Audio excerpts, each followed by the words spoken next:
dan membuat anak-anak lain di dalam kelas memberiku tempat di barisan pertama. Dia tinggal bersamaku sepanjang hari dan kemudian membawaku pulang ke rumah. Dalam sehari, aku belajar lebih banyak daripada murid lain yang belajar dalam 1 minggu. Awalnya aku tidak tahu siapa dia. Suatu hari, aku bertanya kepadanya, dan dia berkata, "Aku salah satu malaikat Allah. Dia mengirim dan memerintahku untuk bersamamu selama engkau belajar." Beliau kembali menceritakan mengenai masa kanak-kanaknya. Dia berkata, "Setiap kali ingin pergi bermain dengan anak-anak lain, aku mendengar satu suara berkata, 'Datanglah kepadaku sebagai gantinya, wahai orang yang diberkati. Datanglah kepadaku.' Dalam keadaan ketakutan, aku pergi dan mencari ketenangan di balik lengan ibuku. Sekarang, bahkan dalam ketaatan penuh dan halwat yang panjang, aku tidak dapat mendengar dengan jelas suara tersebut." Ketika Abdul Qadir Al-Jailani ditanya oleh seseorang, apa kuncinya yang membawa dirinya pada tingkatan spiritual yang tinggi, beliau berkata, "Kejujuran yang telah aku janjikan kepada ibuku." Abdul Qadir Al-Jailani menceritakannya sebagai berikut. Suatu hari, malam Aidul Adha, aku pergi ke ladang kami untuk membantu menggarap tanah. Semasa aku berjalan di belakang lembu jantan, dia memalingkan kepalanya dan memandangku seraya berkata, "Engkau tidak diciptakan untuk pekerjaan ini." Sungguh, aku sangat ketakutan dan berlari ke rumah dan memanjat ke atap rumah petak bertingkat. Ketika melihat keluar, tiba-tiba aku melihat para jemaah haji sedang berkumpul wukuf di Padang Arafah. Di Arabia, tepat di depanku. Lalu aku segera pergi menemui ibuku, yang waktu itu sudah menjadi janda, dan meminta kepadanya, "Kirimlah aku ke jalan kebenaran, dan berilah aku izin untuk pergi ke Baghdad, untuk mendapatkan ilmu pengetahuan bersama-sama orang bijak, dan orang-orang yang dekat kepada Allah Azza wa Jalla." Ibu bertanya kepadaku, "Apa alasan permintaanmu yang tiba-tiba tersebut?" Aku mengatakan kepadanya, apa yang telah terjadi pada diriku. Beliau menangis mendengar ceritaku, lalu mengeluarkan 80 keping emas. Semuanya adalah warisan ayahku. Dia menyisihkan 40 untuk saudaraku yang laki-laki. 40 keping lainnya dijahit di bagian ketiak mantelku. Kemudian dia mengizinkan untuk meninggalkan dirinya. Sebelum membiarkan aku pergi, beliau menasehatiku, bahwa aku harus berkata benar, dan menjadi orang yang jujur apapun yang terjadi. Ibu melepas kepergianku dengan kata-kata, "Mudah-mudahan Allah melindungi dan membimbingmu wahai anakku. Aku memisahkan diriku sendiri dari orang yang paling mencintaiku karena Allah. Aku tahu bahwa aku tidak akan dapat melihatmu sampai hari pengadilan terakhir tiba." Aku bergabung dengan sebuah kafilah yang pergi ke Baghdad. Ketika kami telah meninggalkan kota Hamadan, sekelompok perampok jalanan, 60 penunggang kuda yang gagah menyerang kami. Mereka mengambil segala sesuatu yang dibawa kafilah tersebut. Salah seorang di antara mereka datang kepadaku dan bertanya, "Hai anak muda, harta apa yang engkau miliki?" Aku menceritakan kepadanya, bahwa aku memiliki 40 keping emas. Dia bertanya, "Di mana kau simpan?" Aku mengatakan, "Di bawah lenganku." Dia tertawa dan meninggalkanku sendiri. Penjahat lainnya datang dan menanyakan hal yang sama. Dan aku pun mengatakan hal yang sebenarnya. Dia juga meninggalkanku sendirian. Aku pikir mereka pasti hendak mengadukan hal tersebut kepada pemimpinnya, di mana mereka sedang membagikan hasil rampasan. Pemimpin mereka bertanya tentang barang berharga milikku. Aku mengatakan kepadanya, bahwa aku memiliki 40 keping emas, yang dijahit di mantelku di bawah ketiak. Pemimpin perampok lalu mengambil mantelku dan merobek di bagian lengannya, dan menemukan emas tersebut. Kemudian dia menatap takjub kepadaku dan berkata, "Uangmu telah aman. Apa yang membuatmu untuk menceritakan kepada kami bahwa engkau memilikinya, dan memberitahukan tempat di mana engkau menyembunyikannya?" Aku menjawab, "Aku harus mengatakan yang benar dalam keadaan apapun juga, sebagaimana yang telah aku janjikan kepada ibuku." Ketika kepala perampok mendengar hal itu, ia menitiskan air mata dan berkata, "Aku telah mengingkari janjiku kepada siapa yang telah menciptakanku. Aku mencuri dan membunuh. Apa yang akan terjadi padaku?" Kemudian anak buahnya memandangnya sambil berkata, "Engkau telah menjadi pemimpin kami selama bertahun-tahun dalam perbuatan dosa ini. Sekarang juga engkau tetap menjadi pemimpin kami dalam penyesalan.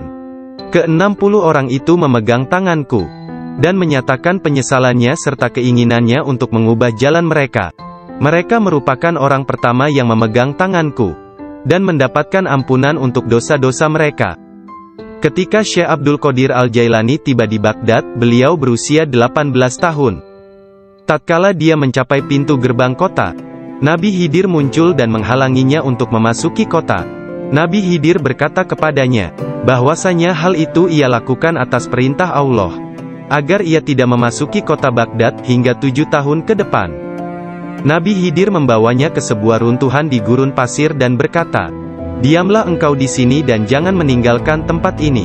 Syekh Abdul Qadir Al-Jailani tetap tinggal di sana selama 3 tahun.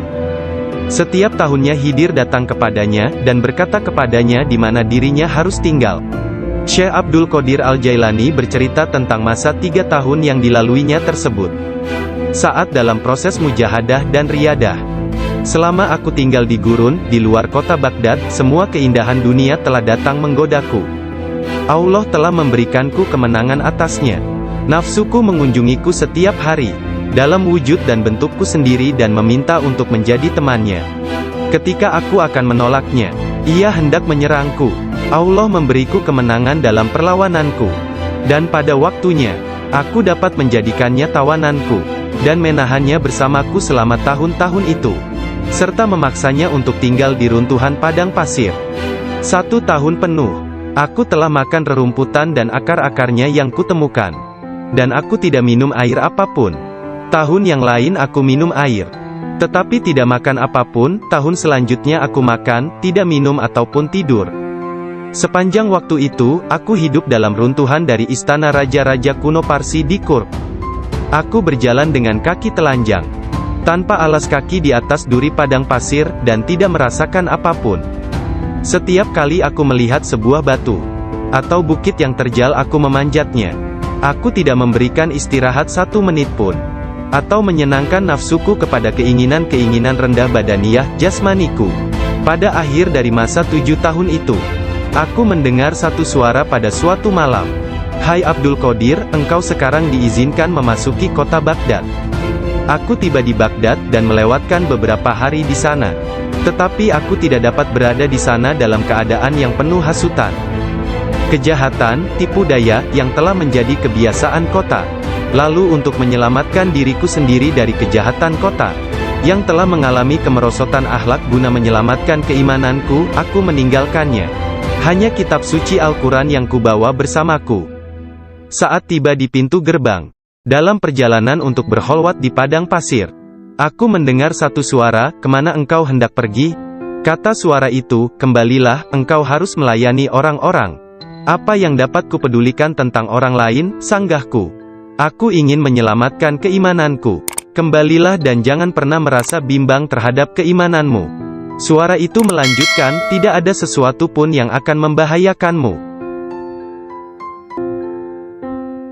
Aku sungguh tidak dapat melihat orang yang berkata tersebut. Kemudian sesuatu terjadi padaku. Aku terputus dari keadaan lahiriah, lalu tenggelam dalam keadaan tafakur.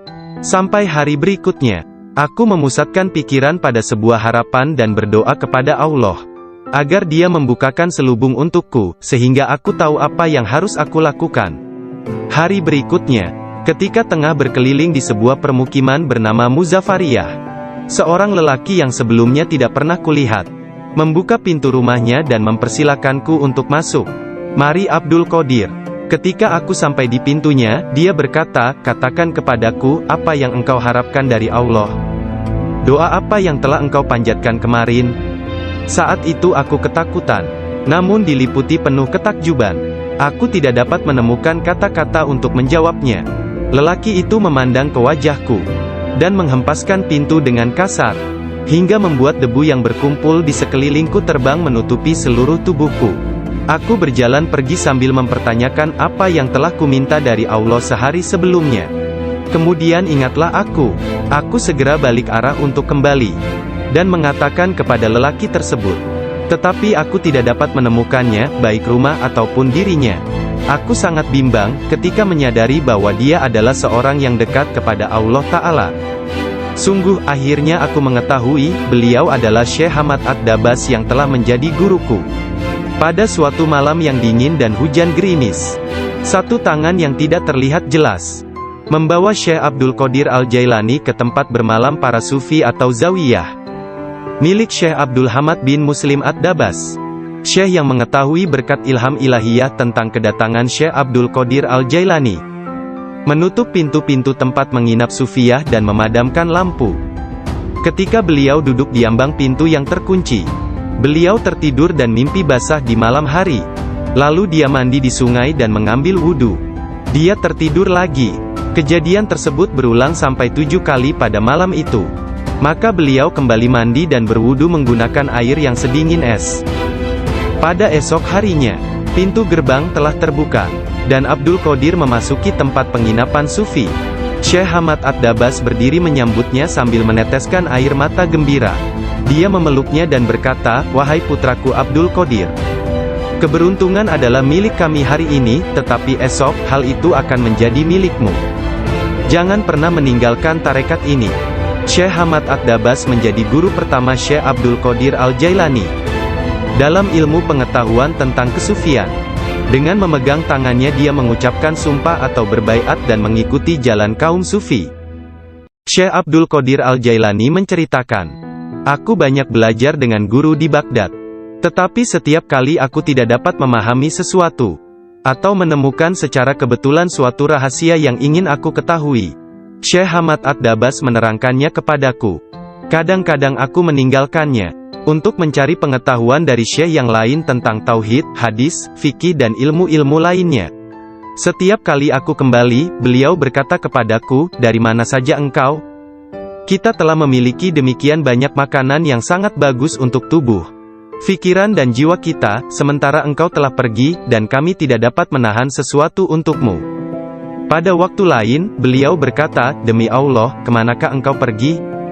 Adakah seseorang di sekitar sini, yang mengetahui lebih banyak daripadamu?" Para darwis atau para sufi akan mengusikku secara terus-menerus dan berkata, "Engkau adalah seorang ahli hukum atau ahli fikih, ahli sastra, ahli pengetahuan dan seorang ulama atau alim syariat. Urusan apa yang engkau miliki di antara kita? Mengapa engkau tidak keluar dari sini?" Syekh Hamad Ad-Dabas memarahi mereka dan berkata, "Betapa memalukan kalian ini.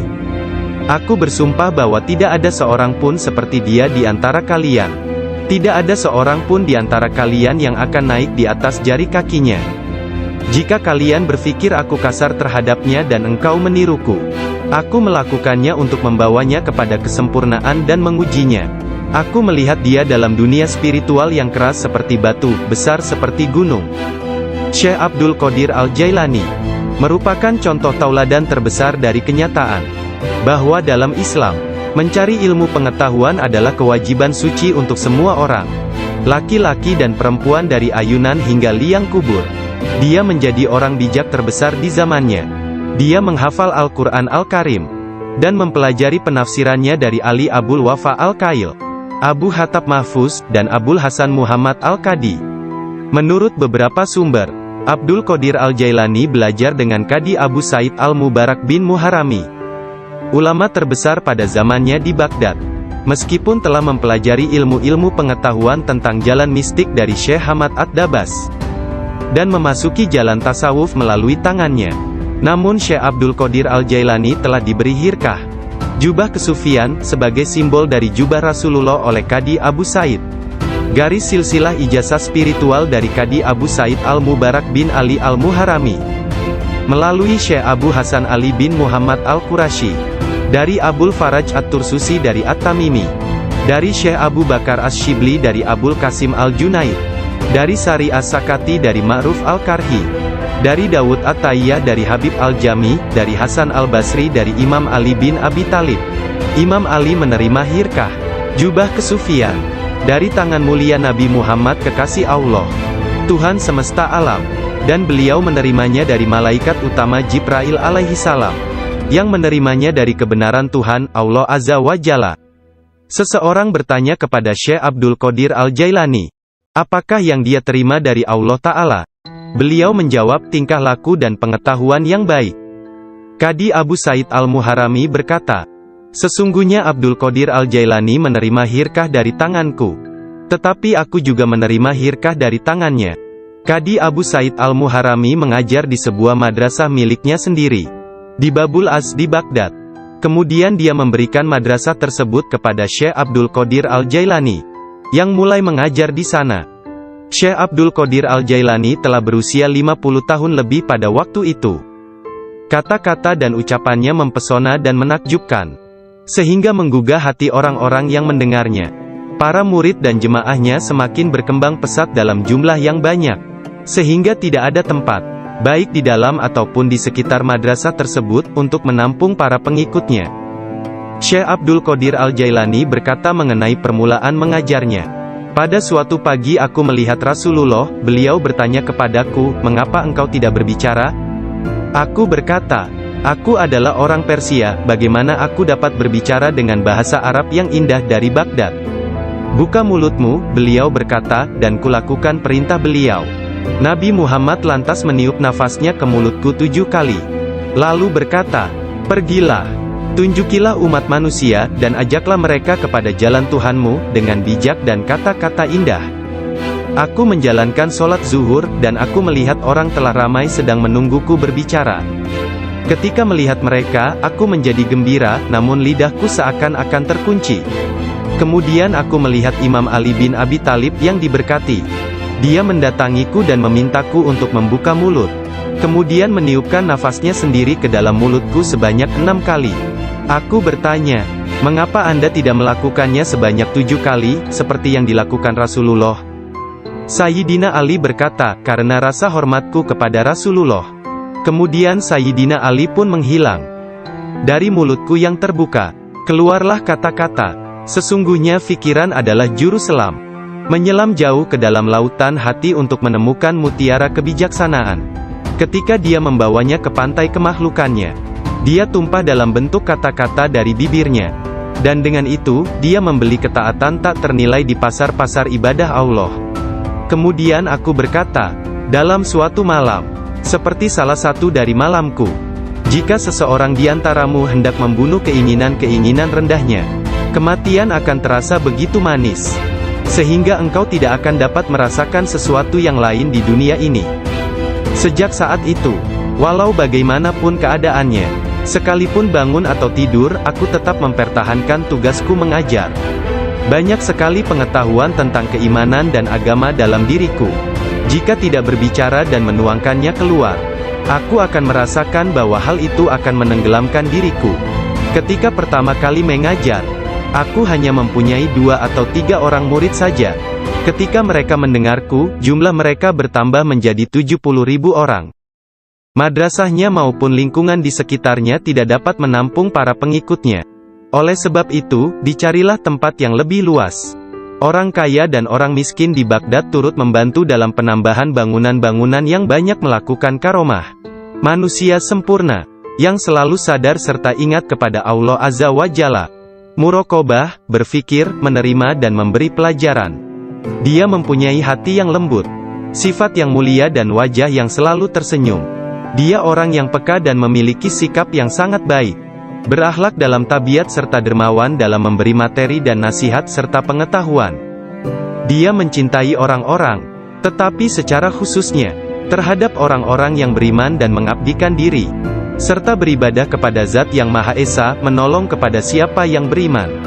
Dia tampan, selalu berpakaian rapi, pembicaraannya tidak berlebihan dan sia-sia. Apabila berbicara, meskipun dia berbicara dengan cepat, tetapi setiap kata dan suku katanya yang keluar, terdengar jelas. Beliau berbicara dengan penuh keindahan, dan dia berbicara kebenaran.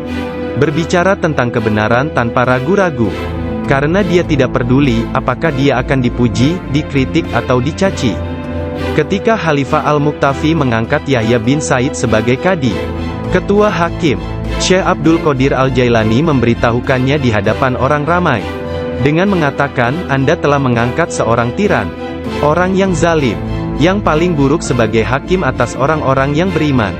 Biarlah kita lihat, bagaimana Anda akan menjawab untuk diri Anda sendiri kelak. Ketika Anda dihadapkan kepada Hakim yang Maha Agung, Allah Azza wa Jalla, Tuhan semesta alam.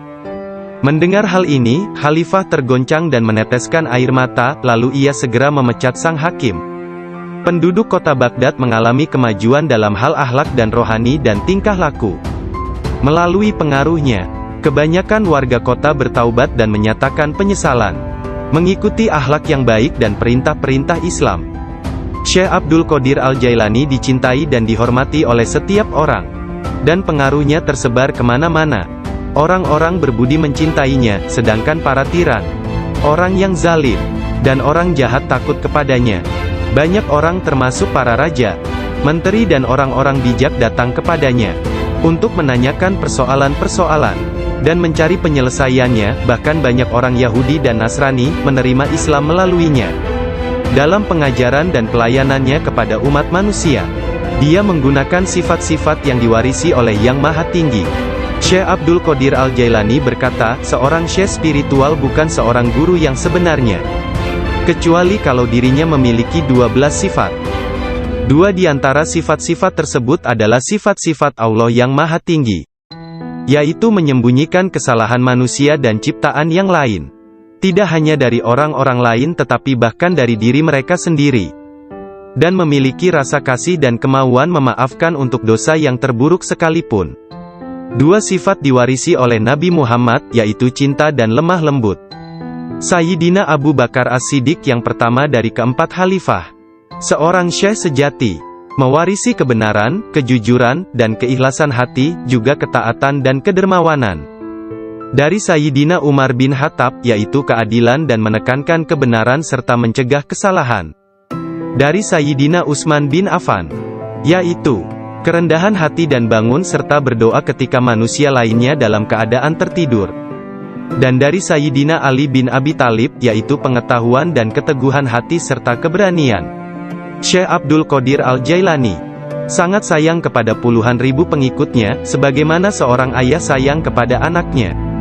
Dia mengetahui nama dan memperhatikan masalah-masalah duniawi, juga keadaan spiritual mereka. Dia membantu dan menyelamatkan mereka dari bencana kemalangan, bahkan jika mereka berada di tempat jauh sekalipun. Dia adalah seorang ayah bersama anak-anaknya, dan memperlakukan mereka dengan penuh kelembutan dan keharuan. Kepada orang yang lebih tua darinya, dia seolah-olah menjadi lebih tua daripada mereka, dan memperlakukan mereka dengan hormat. Dia menjalin persahabatan dengan kalangan orang miskin dan lemah, serta tidak pernah mencari teman di antara orang-orang terkenal dan berkuasa.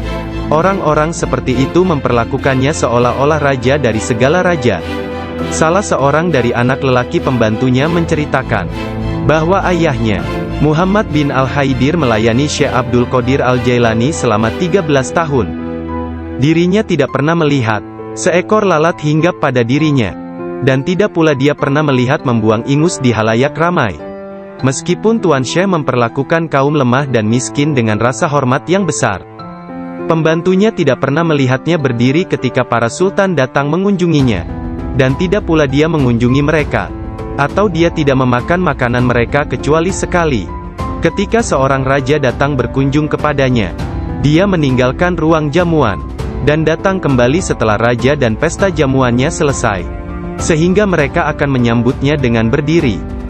Ketika dia menulis surat kepada khalifah, khalifah mengatakan bahwa Syekh Abdul Qadir Al-Jailani memerintahkannya untuk melakukan ini atau itu, dan bahwa hal itu merupakan kewajiban bagi khalifah untuk mentaatinya, karena dia adalah pemimpin mereka.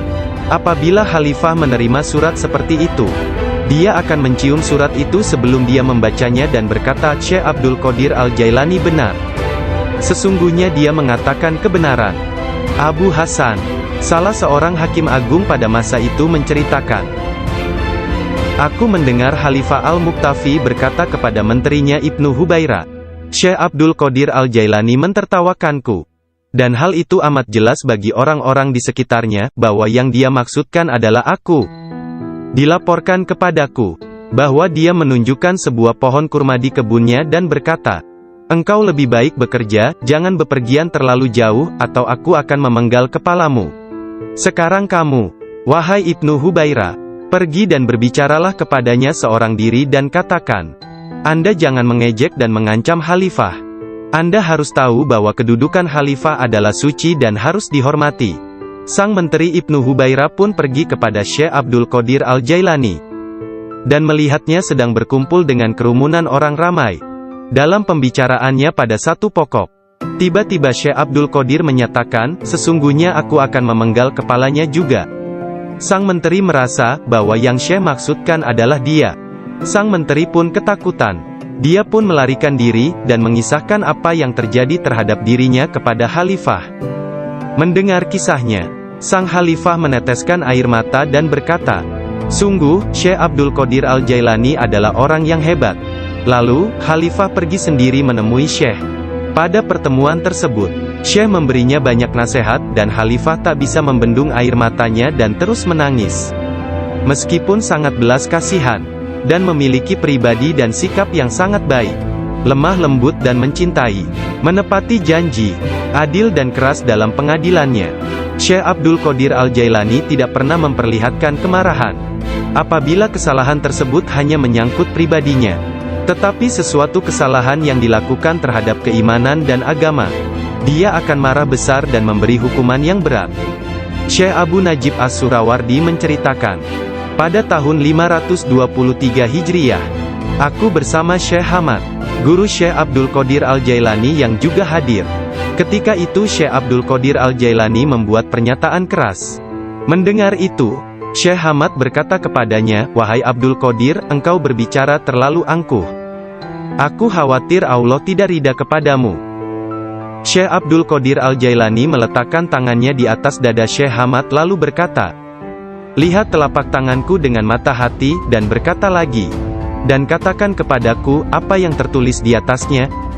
Ketika Syekh Hamad tidak dapat mengatakannya, Syekh Abdul Qadir Al-Jailani mengangkat tangan dari dada Syekh Hamad, dan memperlihatkan tangan tersebut kepadanya.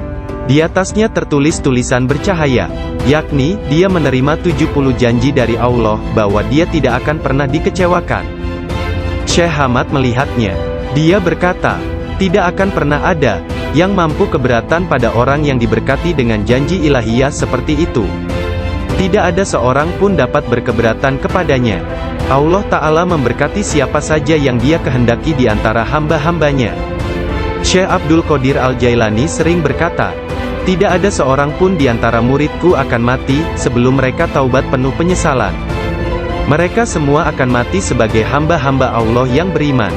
Masing-masing di antara pengikutku akan menyelamatkan 7 orang saudaranya yang berdosa dari api neraka. Seandainya jauh di barat sana, kemaluan salah seorang dari pengikutku tersingkap secara tiba-tiba karena kecerobohannya, kami, meskipun berada jauh di timur, akan menutupinya sebelum seseorang dapat melihatnya. Aku telah diberi sebuah kitab, yaitu sebuah kitab yang panjangnya sejauh mata memandang, berisi semua nama orang yang akan mengikutiku hingga akhir zaman. Dengan berkat Allah Ta'ala, kami akan menyelamatkan mereka semua. Semua orang yang mengikatkan diri mereka kepada Syekh Abdul Qadir Al-Jailani senantiasa damai dan bergembira." Seseorang bertanya kepada Syekh Abdul Qadir Al-Jailani, "Anda tahu kedudukan para pengikut Anda yang soleh, dan apa yang menanti mereka di akhirat? Akan tetapi, bagaimana tentang mereka yang buruk?" Beliau menjawab, "Orang-orang yang soleh sayang kepadaku dan aku menyayanginya, demi menyelamatkan mereka yang buruk." Seorang wanita muda menjadi pengikut Syekh Abdul Qadir Al-Jailani yang tinggal di Sri Lanka.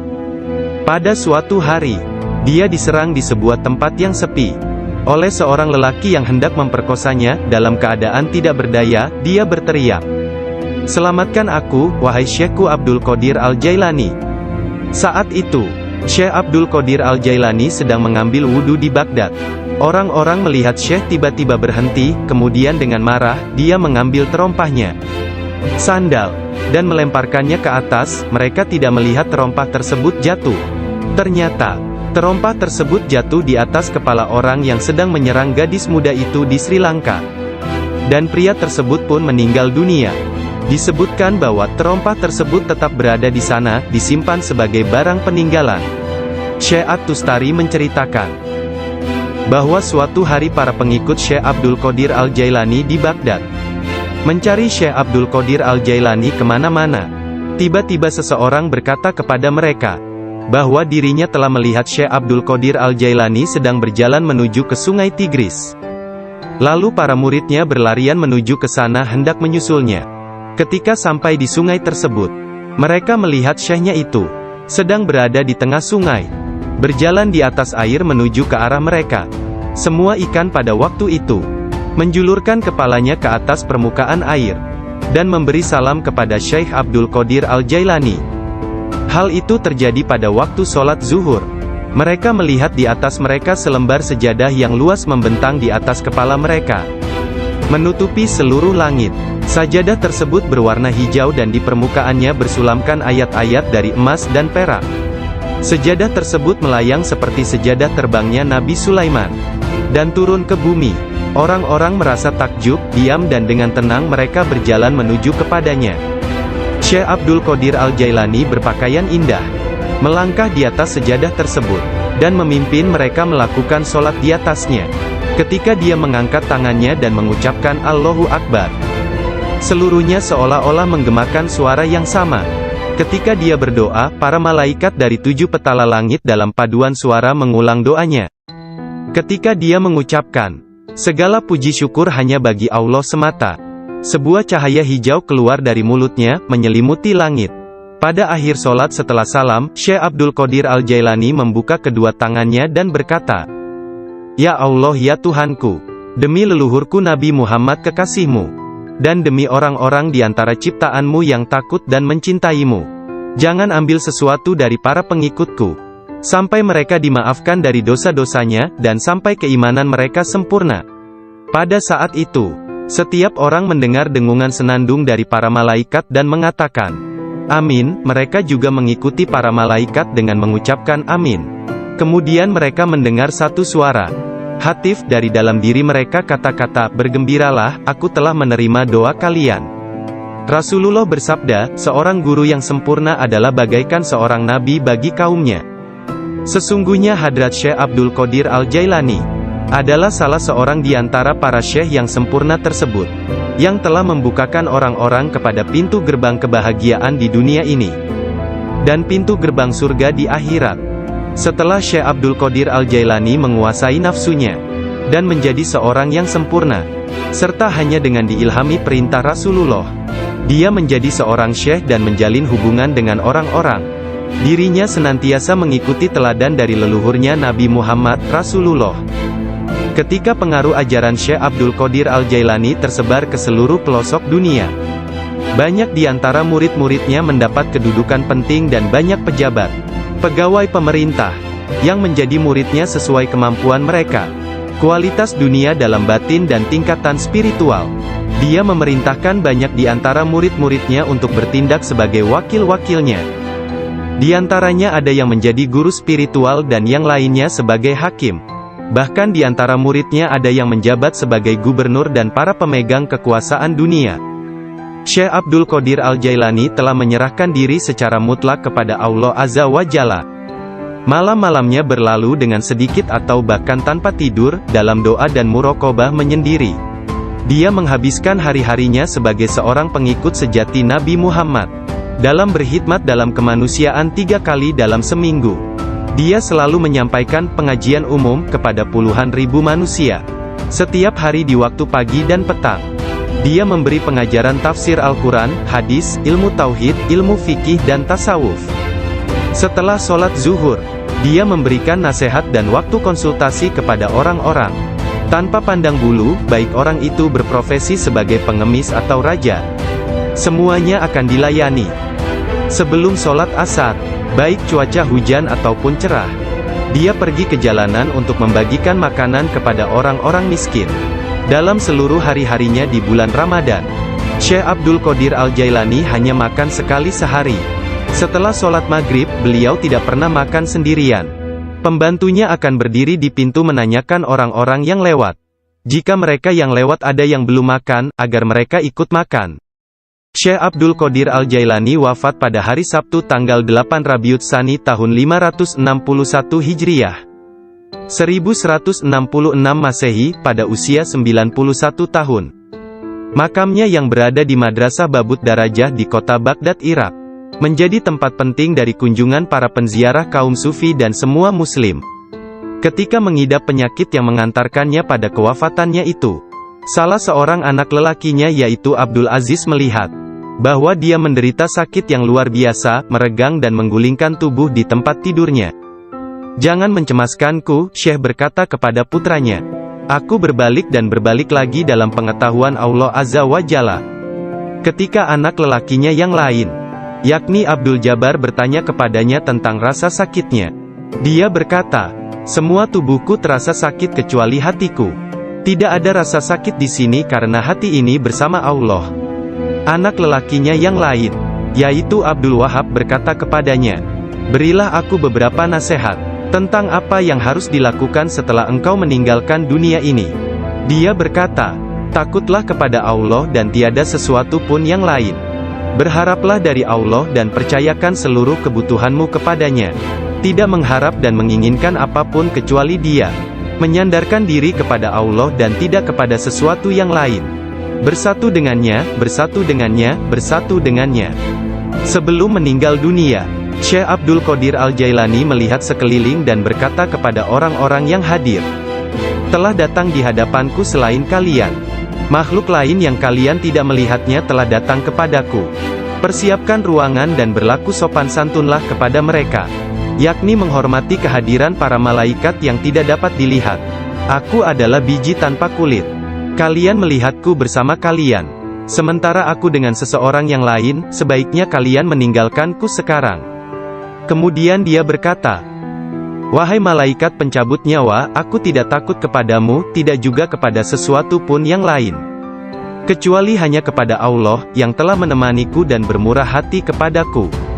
Pada saat terakhir, dia mengangkat tangan dan berkata, "Tiada Tuhan selain Allah dan Muhammad adalah Rasul-Nya. Kemuliaan hanya bagi Allah yang Maha Agung, yang hidup abadi. Kemuliaan hanya milik-Nya, yang Maha Kuasa, yang menguasai hamba-hambanya dengan kematian." Kemudian dia mengeluarkan seruan yang keras dan berkata, "Allah, Allah, Allah." Dan ruhnya yang mulia serta diberkati meninggalkan jasadnya. Maka wafatlah kekasih Allah menghadap keharibaan.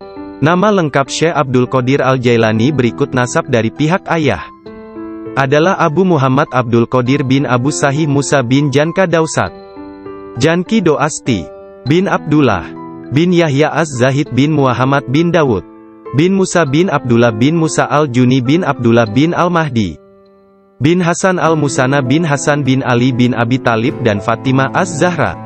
Silsilah nasab Syekh Abdul Qadir Al-Jailani bersambung kepada Nabi Muhammad Rasulullah. Dari putri beliau yang bernama Sayyidah Fatimah Az-Zahra, istri Sayyidina Ali bin Abi Talib.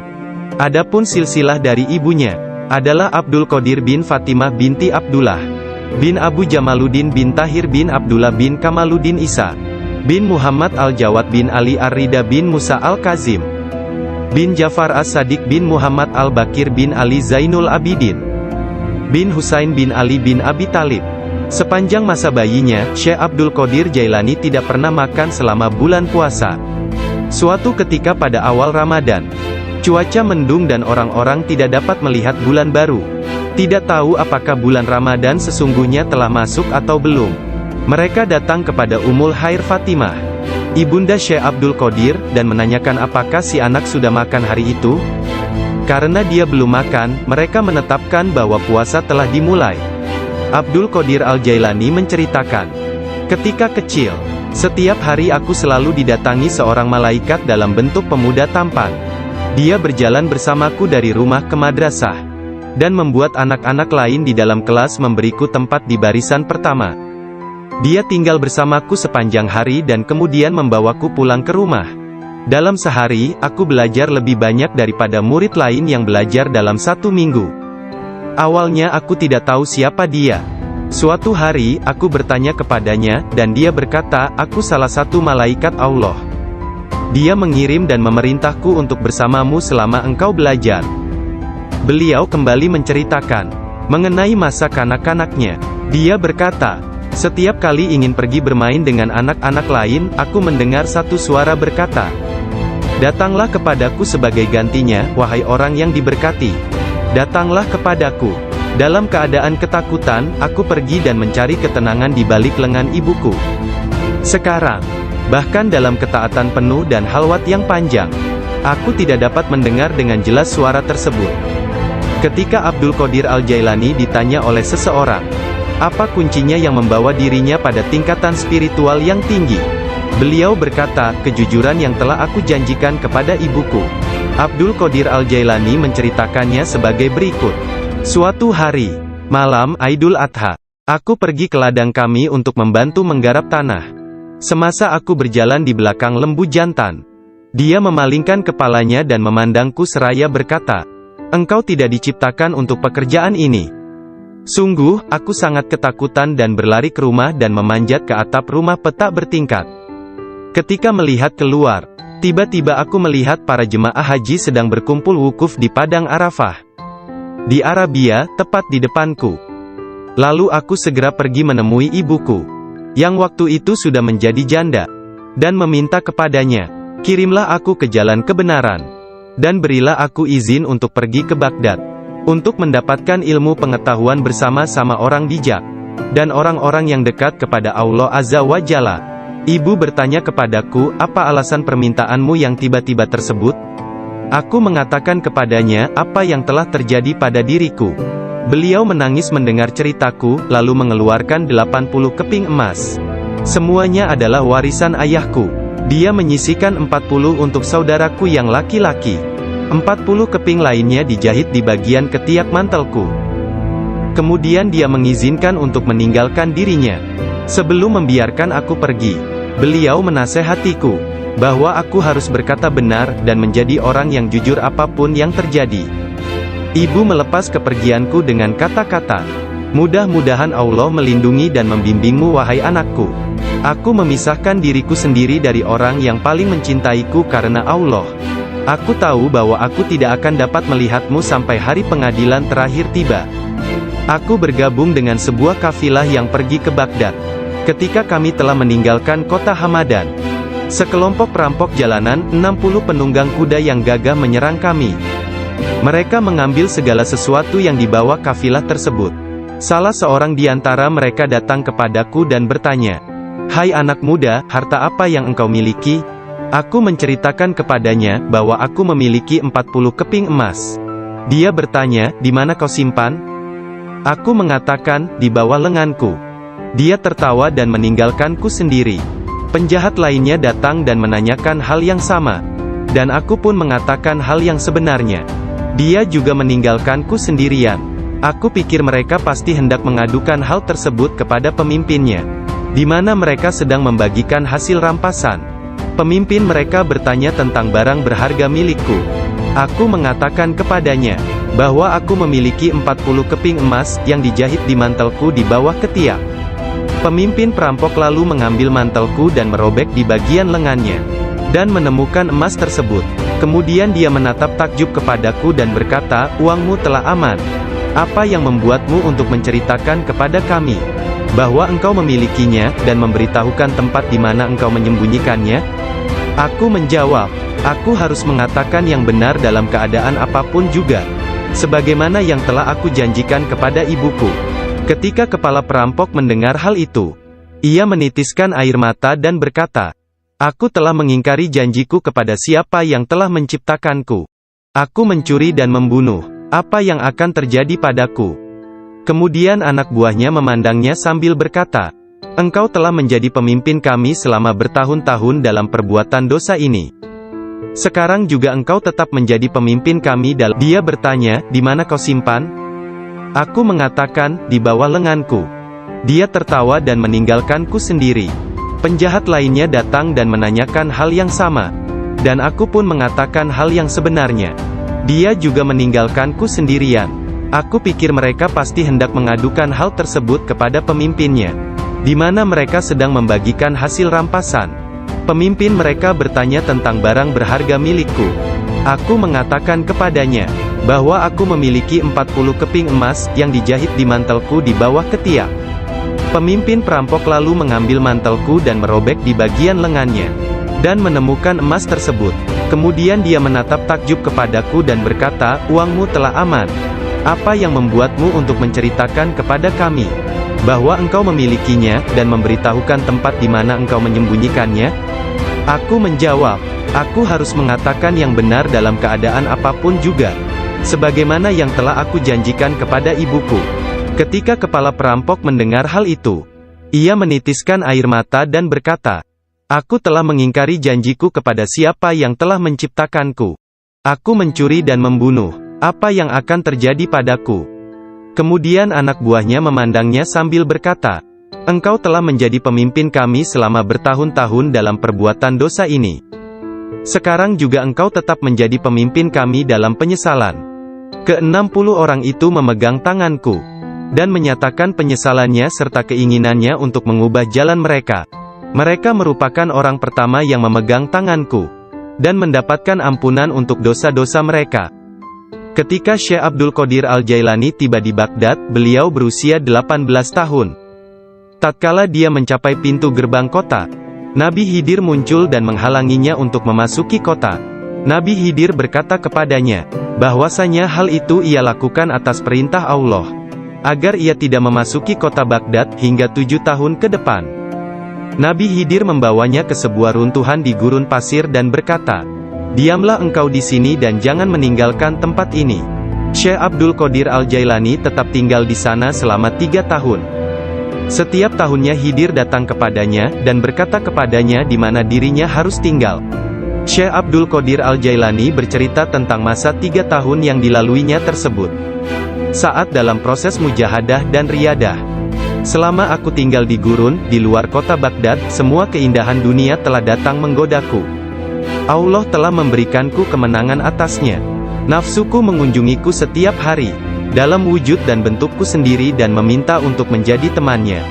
Ketika aku akan menolaknya, ia hendak menyerangku. Allah memberiku kemenangan dalam perlawananku. Dan pada waktunya, aku dapat menjadikannya tawananku, dan menahannya bersamaku selama tahun-tahun itu, serta memaksanya untuk tinggal di runtuhan padang pasir. 1 tahun penuh. Aku telah makan rerumputan dan akar-akarnya yang kutemukan. Dan aku tidak minum air apapun. Tahun yang lain aku minum air, tetapi tidak makan apapun. Tahun selanjutnya aku makan, tidak minum ataupun tidur. Sepanjang waktu itu, aku hidup dalam runtuhan dari istana raja-raja kuno Parsi di Kurd. Aku berjalan dengan kaki telanjang, tanpa alas kaki di atas duri padang pasir, dan tidak merasakan apapun. Setiap kali aku melihat sebuah batu atau bukit yang terjal, aku memanjatnya. Aku tidak memberikan istirahat 1 menit pun, atau menyenangkan nafsuku kepada keinginan-keinginan rendah badaniah jasmaniku. Pada akhir dari masa 7 tahun itu, aku mendengar satu suara pada suatu malam. Hai Abdul Qadir, engkau sekarang diizinkan memasuki kota Baghdad. Aku tiba di Baghdad dan melewatkan beberapa hari di sana. Tetapi aku tidak dapat berada di sana dalam keadaan yang penuh hasutan, kejahatan, tipu daya, yang telah menjadi kebiasaan kota. Lalu untuk menyelamatkan diriku sendiri dari kejahatan kota, yang telah mengalami kemerosotan akhlak, guna menyelamatkan keimananku, aku meninggalkannya. Hanya kitab suci Al-Quran yang kubawa bersamaku. Saat tiba di pintu gerbang, dalam perjalanan untuk berkholwat di padang pasir, aku mendengar satu suara, kemana engkau hendak pergi? Kata suara itu, kembalilah, engkau harus melayani orang-orang. Apa yang dapat kupedulikan tentang orang lain, sanggahku. Aku ingin menyelamatkan keimananku. Kembalilah dan jangan pernah merasa bimbang terhadap keimananmu. Suara itu melanjutkan, tidak ada sesuatu pun yang akan membahayakanmu. Aku sungguh tidak dapat melihat orang yang berkata tersebut. Kemudian sesuatu terjadi padaku. Aku terputus dari keadaan lahiriah, lalu tenggelam dalam keadaan tafakur. Sampai hari berikutnya, aku memusatkan pikiran pada sebuah harapan dan berdoa kepada Allah, agar Dia membukakan selubung untukku, sehingga aku tahu apa yang harus aku lakukan. Hari berikutnya, ketika tengah berkeliling di sebuah permukiman bernama Muzafariyah, seorang lelaki yang sebelumnya tidak pernah kulihat, membuka pintu rumahnya dan mempersilakanku untuk masuk. Mari Abdul Qadir. Ketika aku sampai di pintunya, dia berkata, katakan kepadaku, apa yang engkau harapkan dari Allah? Doa apa yang telah engkau panjatkan kemarin? Saat itu aku ketakutan, namun diliputi penuh ketakjuban. Aku tidak dapat menemukan kata-kata untuk menjawabnya. Lelaki itu memandang ke wajahku, dan menghempaskan pintu dengan kasar, hingga membuat debu yang berkumpul di sekelilingku terbang menutupi seluruh tubuhku. Aku berjalan pergi sambil mempertanyakan apa yang telah kuminta dari Allah sehari sebelumnya. Kemudian ingatlah aku segera balik arah untuk kembali, dan mengatakan kepada lelaki tersebut. Tetapi aku tidak dapat menemukannya, baik rumah ataupun dirinya. Aku sangat bimbang, ketika menyadari bahwa dia adalah seorang yang dekat kepada Allah Ta'ala. Sungguh, akhirnya aku mengetahui, beliau adalah Syekh Hamad Ad-Dabas yang telah menjadi guruku. Pada suatu malam yang dingin dan hujan gerimis, satu tangan yang tidak terlihat jelas membawa Syekh Abdul Qadir Al-Jailani ke tempat bermalam para sufi atau zawiyah milik Syekh Abdul Hamad bin Muslim Ad-Dabas. Syekh yang mengetahui berkat ilham ilahiyah tentang kedatangan Syekh Abdul Qadir Al-Jailani menutup pintu-pintu tempat menginap sufiyah dan memadamkan lampu. Ketika beliau duduk di ambang pintu yang terkunci, beliau tertidur dan mimpi basah di malam hari. Lalu dia mandi di sungai dan mengambil wudhu. Dia tertidur lagi. Kejadian tersebut berulang sampai 7 kali pada malam itu. Maka beliau kembali mandi dan berwudhu menggunakan air yang sedingin es. Pada esok harinya, pintu gerbang telah terbuka, dan Abdul Qadir memasuki tempat penginapan sufi. Syekh Hamad Ad-Dabas berdiri menyambutnya sambil meneteskan air mata gembira. Dia memeluknya dan berkata, "Wahai putraku Abdul Qadir, keberuntungan adalah milik kami hari ini, tetapi esok, hal itu akan menjadi milikmu. Jangan pernah meninggalkan tarekat ini." Syekh Hamad Ad-Dabas menjadi guru pertama Syekh Abdul Qadir Al-Jailani dalam ilmu pengetahuan tentang kesufian. Dengan memegang tangannya dia mengucapkan sumpah atau berbaiat dan mengikuti jalan kaum sufi. Syekh Abdul Qadir Al-Jailani menceritakan, "Aku banyak belajar dengan guru di Baghdad. Tetapi setiap kali aku tidak dapat memahami sesuatu, atau menemukan secara kebetulan suatu rahasia yang ingin aku ketahui, Syekh Hamad Ad-Dabas menerangkannya kepadaku. Kadang-kadang aku meninggalkannya, untuk mencari pengetahuan dari syekh yang lain tentang tauhid, hadis, fikih dan ilmu-ilmu lainnya. Setiap kali aku kembali, beliau berkata kepadaku, 'Dari mana saja engkau?' Kita telah memiliki demikian banyak makanan yang sangat bagus untuk tubuh, pikiran dan jiwa kita, sementara engkau telah pergi, dan kami tidak dapat menahan sesuatu untukmu." Pada waktu lain, beliau berkata, "Demi Allah, kemanakah engkau pergi? Adakah seseorang di sekitar sini, yang mengetahui lebih banyak daripadamu?" Para darwis atau para sufi akan mengusikku secara terus-menerus dan berkata, "Engkau adalah seorang ahli hukum atau ahli fikih, ahli sastra, ahli pengetahuan dan seorang ulama atau alim syariat. Urusan apa yang engkau miliki di antara kita? Mengapa engkau tidak keluar dari sini?" Syekh Hamad Ad-Dabas memarahi mereka dan berkata, "Betapa memalukan kalian ini. Aku bersumpah bahwa tidak ada seorang pun seperti dia di antara kalian. Tidak ada seorang pun di antara kalian yang akan naik di atas jari kakinya. Jika kalian berpikir aku kasar terhadapnya dan engkau meniruku, aku melakukannya untuk membawanya kepada kesempurnaan dan mengujinya. Aku melihat dia dalam dunia spiritual yang keras seperti batu, besar seperti gunung." Syekh Abdul Qadir Al-Jailani merupakan contoh tauladan terbesar dari kenyataan bahwa dalam Islam, mencari ilmu pengetahuan adalah kewajiban suci untuk semua orang, laki-laki dan perempuan dari ayunan hingga liang kubur. Dia menjadi orang bijak terbesar di zamannya. Dia menghafal Al-Quran Al-Karim, dan mempelajari penafsirannya dari Ali Abul Wafa Al-Kail, Abu Hatab Mahfuz, dan Abul Hasan Muhammad Al-Qadi. Menurut beberapa sumber, Abdul Qadir Al-Jailani belajar dengan Qadi Abu Said Al-Mubarak bin Muharrami, ulama terbesar pada zamannya di Baghdad.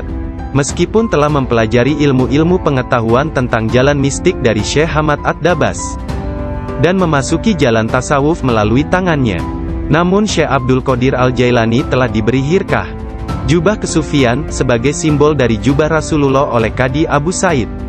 Garis silsilah ijazah spiritual dari Qadi Abu Said Al-Mubarak bin Ali Al-Muharrami, melalui Syekh Abu Hasan Ali bin Muhammad Al-Qurashi, dari Abul Faraj At-Tursusi dari At-Tamimi, Dari Syekh Abu Bakar Asy-Syibli dari Abul Qasim Al-Junaid.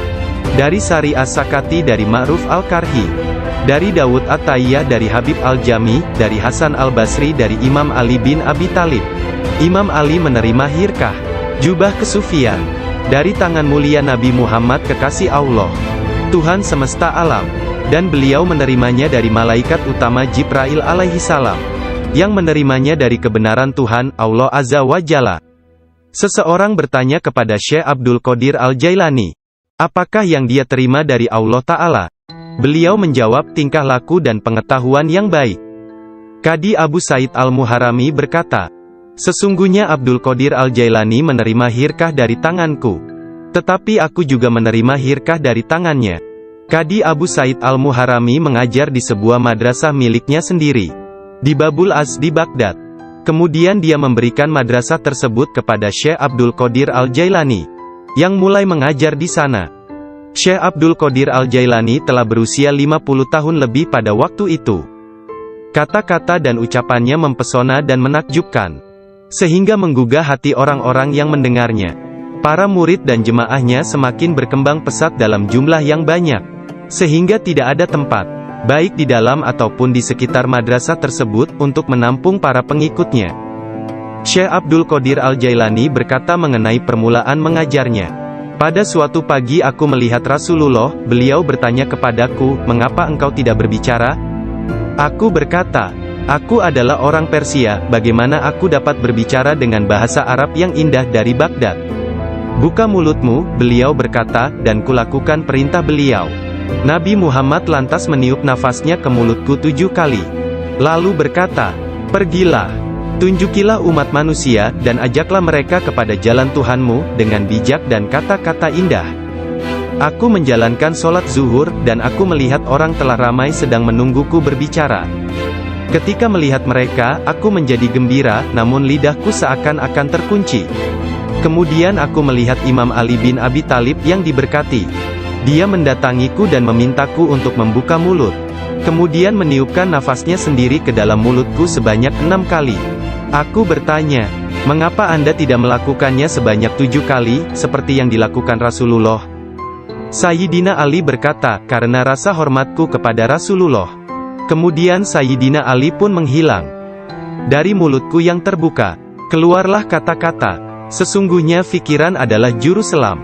Menyelam jauh ke dalam lautan hati untuk menemukan mutiara kebijaksanaan.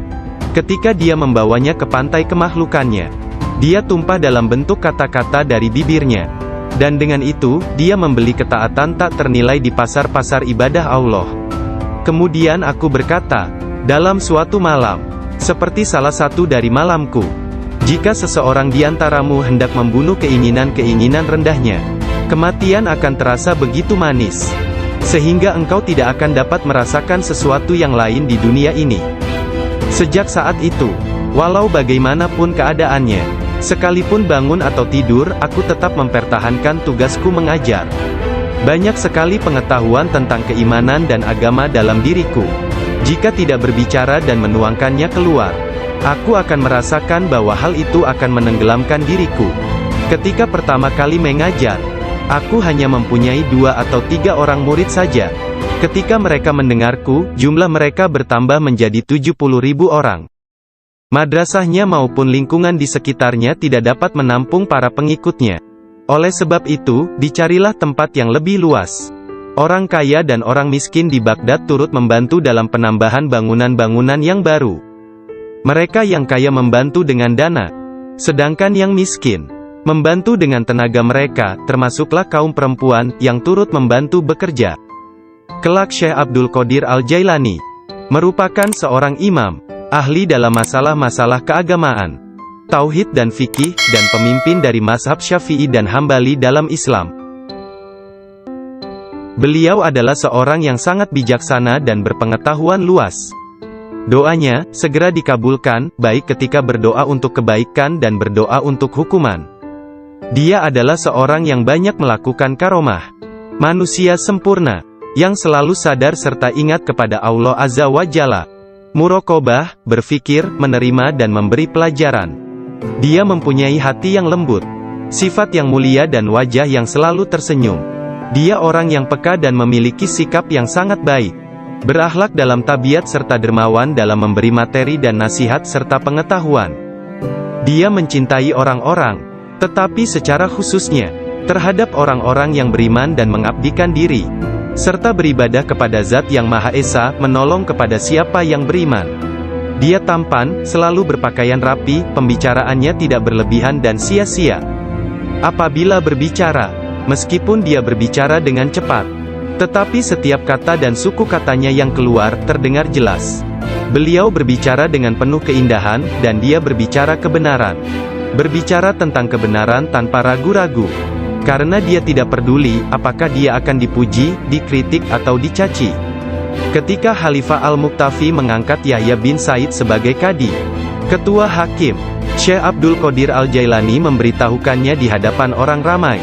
Dengan mengatakan, Anda telah mengangkat seorang tiran, orang yang zalim, yang paling buruk sebagai hakim atas orang-orang yang beriman. Biarlah kita lihat, bagaimana Anda akan menjawab untuk diri Anda sendiri kelak. Ketika Anda dihadapkan kepada Hakim yang Maha Agung, Allah Azza wa Jalla, Tuhan semesta alam. Mendengar hal ini, Khalifah tergoncang dan meneteskan air mata, lalu ia segera memecat sang hakim. Penduduk kota Baghdad mengalami kemajuan dalam hal akhlak dan rohani dan tingkah laku. Melalui pengaruhnya, kebanyakan warga kota bertaubat dan menyatakan penyesalan, mengikuti akhlak yang baik dan perintah-perintah Islam. Syekh Abdul Qadir Al-Jailani dicintai dan dihormati oleh setiap orang, dan pengaruhnya tersebar kemana-mana. Orang-orang berbudi mencintainya, sedangkan para tiran, orang yang zalim, dan orang jahat takut kepadanya. Banyak orang termasuk para raja, menteri dan orang-orang bijak datang kepadanya, untuk menanyakan persoalan-persoalan, dan mencari penyelesaiannya. Bahkan banyak orang Yahudi dan Nasrani, menerima Islam melaluinya. Dalam pengajaran dan pelayanannya kepada umat manusia, dia menggunakan sifat-sifat yang diwarisi oleh Yang Maha Tinggi. Syekh Abdul Qadir Al-Jailani berkata, seorang syekh spiritual bukan seorang guru yang sebenarnya, kecuali kalau dirinya memiliki 12 sifat. Dua di antara sifat-sifat tersebut adalah sifat-sifat Allah yang Maha Tinggi, yaitu menyembunyikan kesalahan manusia dan ciptaan yang lain. Tidak hanya dari orang-orang lain tetapi bahkan dari diri mereka sendiri. Dan memiliki rasa kasih dan kemauan memaafkan untuk dosa yang terburuk sekalipun. Dua sifat diwarisi oleh Nabi Muhammad, yaitu cinta dan lemah lembut. Sayyidina Abu Bakar As-Siddiq yang pertama dari keempat khalifah, seorang syekh sejati, mewarisi kebenaran, kejujuran, dan keikhlasan hati, juga ketaatan dan kedermawanan. Dari Sayyidina Umar bin Khattab, yaitu keadilan dan menekankan kebenaran serta mencegah kesalahan. Dari Sayyidina Utsman bin Affan, yaitu kerendahan hati dan bangun serta berdoa ketika manusia lainnya dalam keadaan tertidur. Dan dari Sayyidina Ali bin Abi Thalib, yaitu pengetahuan dan keteguhan hati serta keberanian. Syekh Abdul Qadir Al-Jailani sangat sayang kepada puluhan ribu pengikutnya, sebagaimana seorang ayah sayang kepada anaknya. Dia mengetahui nama dan memperhatikan masalah-masalah duniawi, juga keadaan spiritual mereka. Dia membantu dan menyelamatkan mereka dari bencana kemalangan, bahkan jika mereka berada di tempat jauh sekalipun. Dia adalah seorang ayah bersama anak-anaknya, dan memperlakukan mereka dengan penuh kelembutan dan keharuan. Kepada orang yang lebih tua darinya, dia seolah-olah menjadi lebih tua daripada mereka, dan memperlakukan mereka dengan hormat. Dia menjalin persahabatan dengan kalangan orang miskin dan lemah, serta tidak pernah mencari teman di antara orang-orang terkenal dan berkuasa. Orang-orang seperti itu memperlakukannya seolah-olah raja dari segala raja. Salah seorang dari anak lelaki pembantunya menceritakan bahwa ayahnya, Muhammad bin Al-Haidir, melayani Syekh Abdul Qadir Al-Jailani selama 13 tahun. Dirinya tidak pernah melihat seekor lalat hinggap pada dirinya, dan tidak pula dia pernah melihat membuang ingus di halayak ramai. Meskipun Tuan Syekh memperlakukan kaum lemah dan miskin dengan rasa hormat yang besar, pembantunya tidak pernah melihatnya berdiri ketika para sultan datang mengunjunginya. Dan tidak pula dia mengunjungi mereka, atau dia tidak memakan makanan mereka kecuali sekali.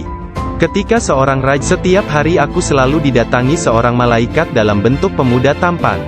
Dia berjalan bersamaku dari rumah ke madrasah, dan membuat anak-anak lain di dalam kelas memberiku tempat di barisan pertama. Dia tinggal bersamaku sepanjang hari dan kemudian membawaku pulang ke rumah. Dalam sehari, aku belajar lebih banyak daripada murid lain yang belajar dalam 1 minggu.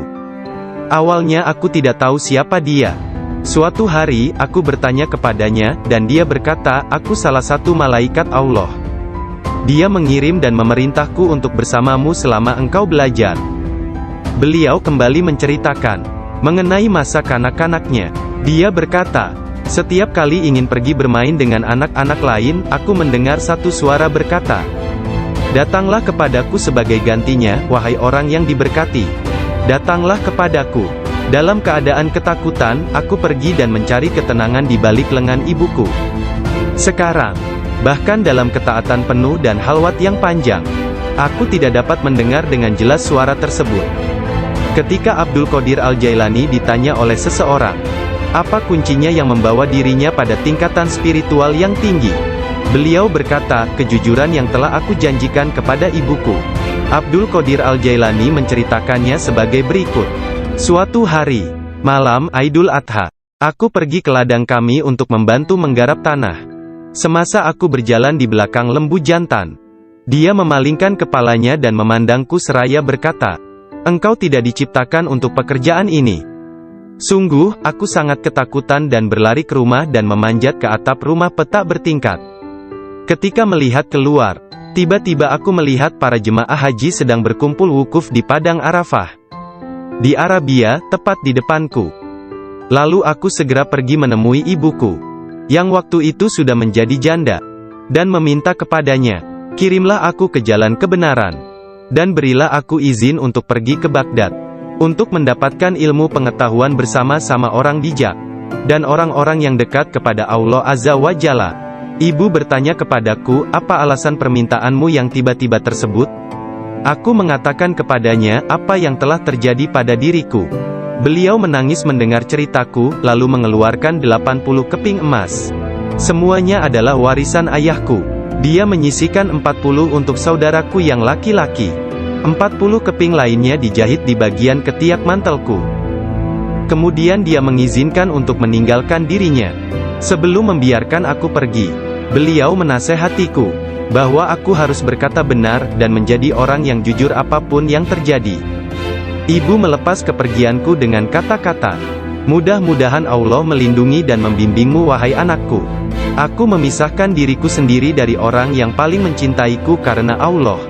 Aku tahu bahwa aku tidak akan dapat melihatmu sampai hari pengadilan terakhir tiba." Aku bergabung dengan sebuah kafilah yang pergi ke Baghdad. Ketika kami telah meninggalkan kota Hamadan, sekelompok perampok jalanan, 60 penunggang kuda yang gagah menyerang kami. Mereka mengambil segala sesuatu yang dibawa kafilah tersebut. Salah seorang di antara mereka datang kepadaku dan bertanya, "Hai anak muda, harta apa yang engkau miliki?" Aku menceritakan kepadanya bahwa aku memiliki 40 keping emas. Dia bertanya, "Di mana kau simpan?" Aku mengatakan, "Di bawah lenganku." Dia tertawa dan meninggalkanku sendiri. Penjahat lainnya datang dan menanyakan hal yang sama, dan aku pun mengatakan hal yang sebenarnya. Dia juga meninggalkanku sendirian. Aku pikir mereka pasti hendak mengadukan hal tersebut kepada pemimpinnya, di mana mereka sedang membagikan hasil rampasan. Pemimpin mereka bertanya tentang barang berharga milikku. Aku mengatakan kepadanya bahwa aku memiliki 40 keping emas yang dijahit di mantelku di bawah ketiak. Pemimpin perampok lalu mengambil mantelku dan merobek di bagian lengannya, dan menemukan emas tersebut. Kemudian dia menatap takjub kepadaku dan berkata, "Uangmu telah aman. Apa yang membuatmu untuk menceritakan kepada kami bahwa engkau memilikinya, dan memberitahukan tempat di mana engkau menyembunyikannya?" Aku menjawab, "Aku harus mengatakan yang benar dalam keadaan apapun juga, sebagaimana yang telah aku janjikan kepada ibuku." Ketika kepala perampok mendengar hal itu, ia menitiskan air mata dan berkata, "Aku telah mengingkari janjiku kepada siapa yang telah menciptakanku. Aku mencuri dan membunuh. Apa yang akan terjadi padaku?" Kemudian anak buahnya memandangnya sambil berkata, "Engkau telah menjadi pemimpin kami selama bertahun-tahun dalam perbuatan dosa ini. Sekarang juga engkau tetap menjadi pemimpin kami dalam penyesalan. Ke-60 orang itu memegang tanganku, dan menyatakan penyesalannya serta keinginannya untuk mengubah jalan mereka. Mereka merupakan orang pertama yang memegang tanganku, dan mendapatkan ampunan untuk dosa-dosa mereka. Ketika Syekh Abdul Qadir Al-Jailani tiba di Baghdad, beliau berusia 18 tahun.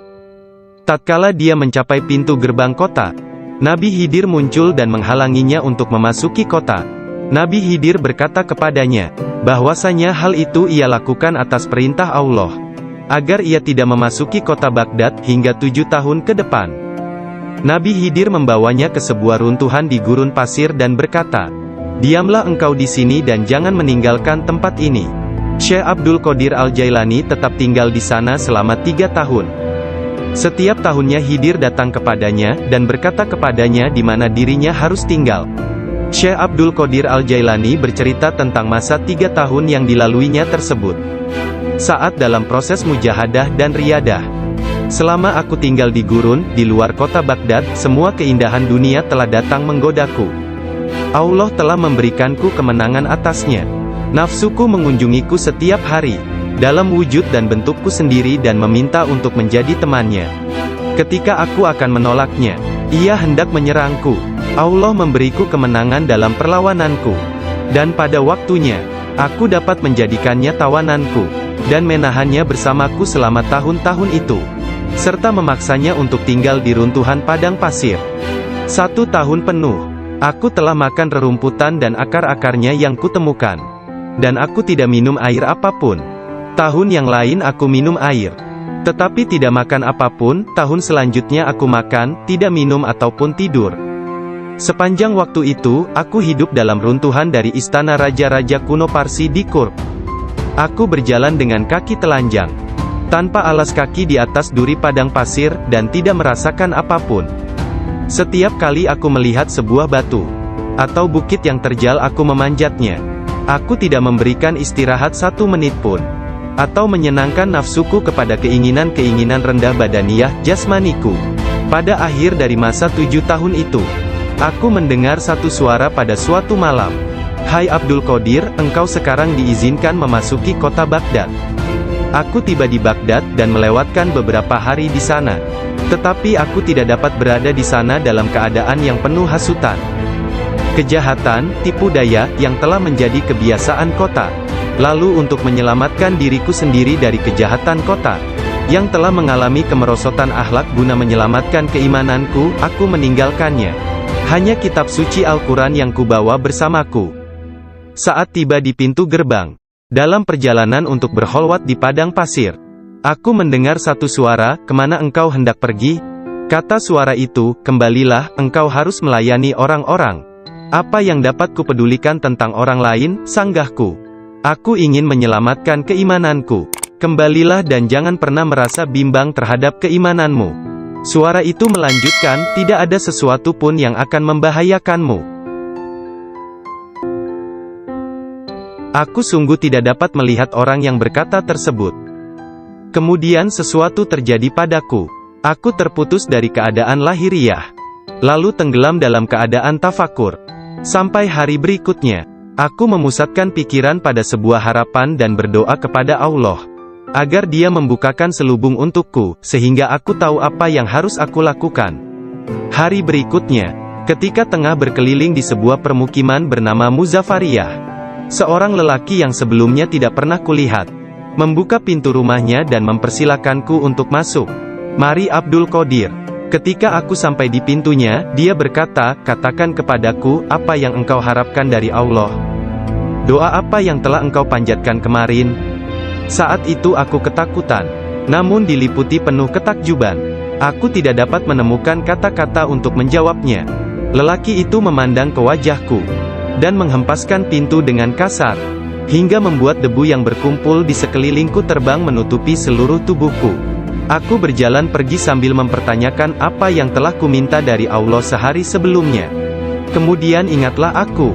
Aku segera balik arah untuk kembali, dan mengatakan kepada lelaki tersebut. Tetapi aku tidak dapat menemukannya, baik rumah ataupun dirinya. Aku sangat bimbang, ketika menyadari bahwa dia adalah seorang yang dekat kepada Allah Ta'ala. Sungguh, akhirnya aku mengetahui, beliau adalah Syekh Hamad Ad-Dabas yang telah menjadi guruku. Pada suatu malam yang dingin dan hujan gerimis, satu tangan yang tidak terlihat jelas membawa Syekh Abdul Qadir Al-Jailani ke tempat bermalam para sufi atau zawiyah milik Syekh Abdul Hamad bin Muslim Ad-Dabas. Syekh yang mengetahui berkat ilham ilahiyah tentang kedatangan Syekh Abdul Qadir Al-Jailani menutup pintu-pintu tempat menginap sufiyah dan memadamkan lampu. Ketika beliau duduk di ambang pintu yang terkunci, beliau tertidur dan mimpi basah di malam hari. Lalu dia mandi di sungai dan mengambil wudhu. Dia tertidur lagi. Kejadian tersebut berulang sampai 7 kali pada malam itu. Maka beliau kembali mandi dan berwudhu menggunakan air yang sedingin es. Pada esok harinya, pintu gerbang telah terbuka, dan Abdul Qadir memasuki tempat penginapan sufi. Syekh Hamad Ad-Dabas berdiri menyambutnya sambil meneteskan air mata gembira. Dia memeluknya dan berkata, "Wahai putraku Abdul Qadir, keberuntungan adalah milik kami hari ini, tetapi esok, hal itu akan menjadi milikmu. Jangan pernah meninggalkan tarekat ini." Syekh Hamad Ad-Dabas menjadi guru pertama Syekh Abdul Qadir Al-Jailani dalam ilmu pengetahuan tentang kesufian. Dengan memegang tangannya dia mengucapkan sumpah atau berbaiat dan mengikuti jalan kaum sufi. Syekh Abdul Qadir Al-Jailani menceritakan, "Aku banyak belajar dengan guru di Baghdad. Tetapi setiap kali aku tidak dapat memahami sesuatu, atau menemukan secara kebetulan suatu rahasia yang ingin aku ketahui, Syekh Hamad Ad-Dabas menerangkannya kepadaku. Kadang-kadang aku meninggalkannya, untuk mencari pengetahuan dari syekh yang lain tentang tauhid, hadis, fikih dan ilmu-ilmu lainnya. Setiap kali aku kembali, beliau berkata kepadaku, 'Dari mana saja engkau?' Kita telah memiliki demikian banyak makanan yang sangat bagus untuk tubuh, pikiran dan jiwa kita, sementara engkau telah pergi, dan kami tidak dapat menahan sesuatu untukmu." Pada waktu lain, beliau berkata, "Demi Allah, kemanakah engkau pergi? Adakah seseorang di sekitar sini, yang mengetahui lebih banyak daripadamu?" Para darwis atau para sufi akan mengusikku secara terus-menerus dan berkata, "Engkau adalah seorang ahli hukum atau ahli fikih, ahli sastra, ahli pengetahuan dan seorang ulama atau alim syariat. Urusan apa yang engkau miliki di antara kita? Mengapa engkau tidak keluar dari sini?" Syekh Hamad Ad-Dabas memarahi mereka dan berkata, "Betapa memalukan kalian ini. Aku bersumpah bahwa tidak ada seorang pun seperti dia di antara kalian. Tidak ada seorang pun di antara kalian yang akan naik di atas jari kakinya. Jika kalian berpikir aku kasar terhadapnya dan engkau meniruku, aku melakukannya untuk membawanya kepada kesempurnaan dan mengujinya. Aku melihat dia dalam dunia spiritual yang keras seperti batu, besar seperti gunung."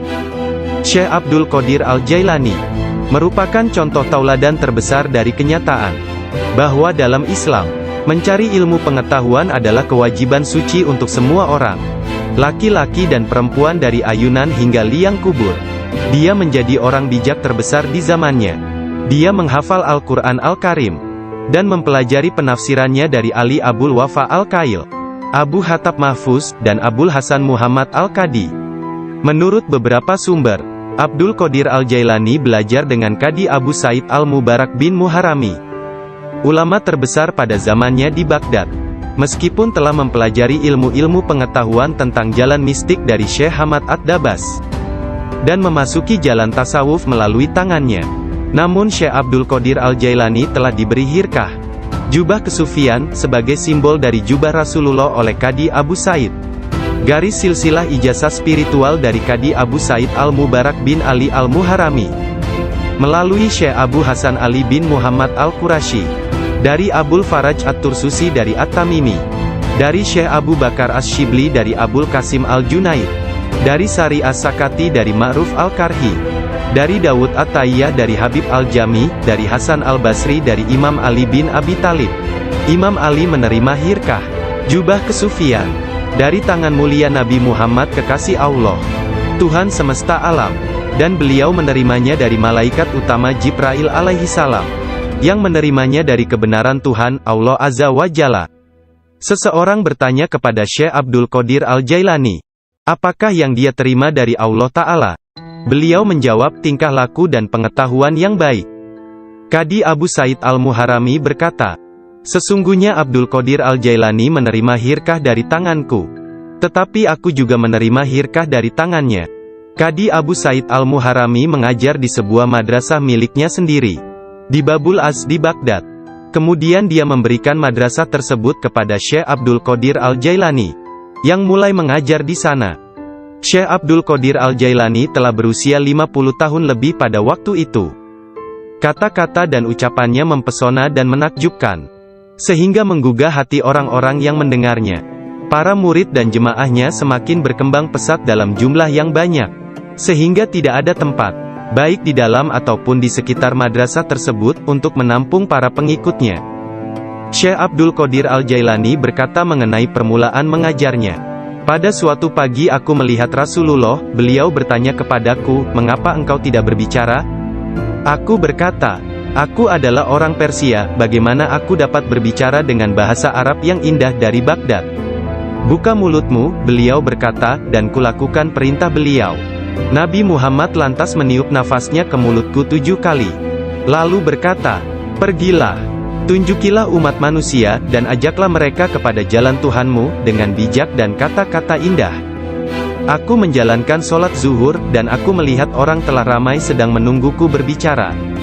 Ketika melihat mereka, aku menjadi gembira, namun lidahku seakan-akan terkunci. Kemudian aku melihat Imam Ali bin Abi Thalib yang diberkati. Dia mendatangiku dan memintaku untuk membuka mulut. Kemudian meniupkan nafasnya sendiri ke dalam mulutku sebanyak 6 kali. Aku bertanya, mengapa Anda tidak melakukannya sebanyak 7 kali, seperti yang dilakukan Rasulullah? Sayyidina Ali berkata, karena rasa hormatku kepada Rasulullah. Kemudian Sayyidina Ali pun menghilang. Dari mulutku yang terbuka, keluarlah kata-kata, sesungguhnya fikiran adalah juru selam. Menyelam jauh ke dalam lautan hati untuk menemukan mutiara kebijaksanaan. Ketika dia membawanya ke pantai kemakhlukannya, dia tumpah dalam bentuk kata-kata dari bibirnya. Dan dengan itu, dia membeli ketaatan tak ternilai di pasar-pasar ibadah Allah.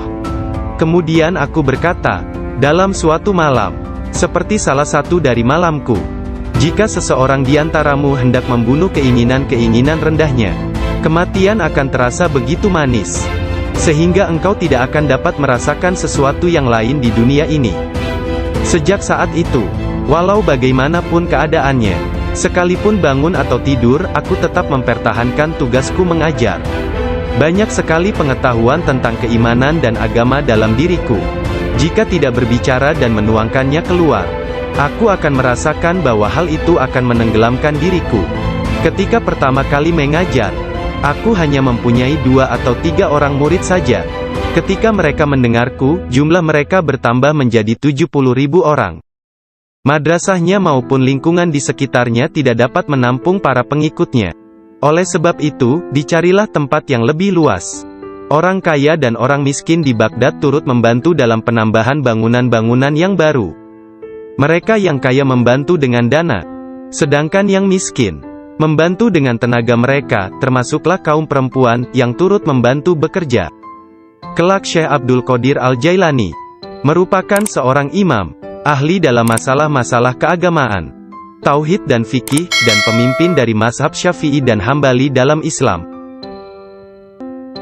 Beliau adalah seorang yang sangat bijaksana dan berpengetahuan luas. Doanya segera dikabulkan, baik ketika berdoa untuk kebaikan dan berdoa untuk hukuman. Dia adalah seorang yang banyak melakukan karomah.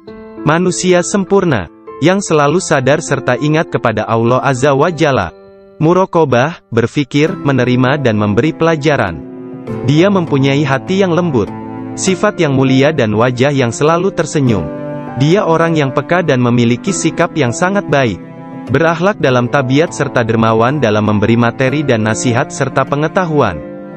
Dia mencintai orang-orang, tetapi secara khususnya terhadap orang-orang yang beriman dan mengabdikan diri, serta beribadah kepada Zat yang Maha Esa, menolong kepada siapa yang beriman.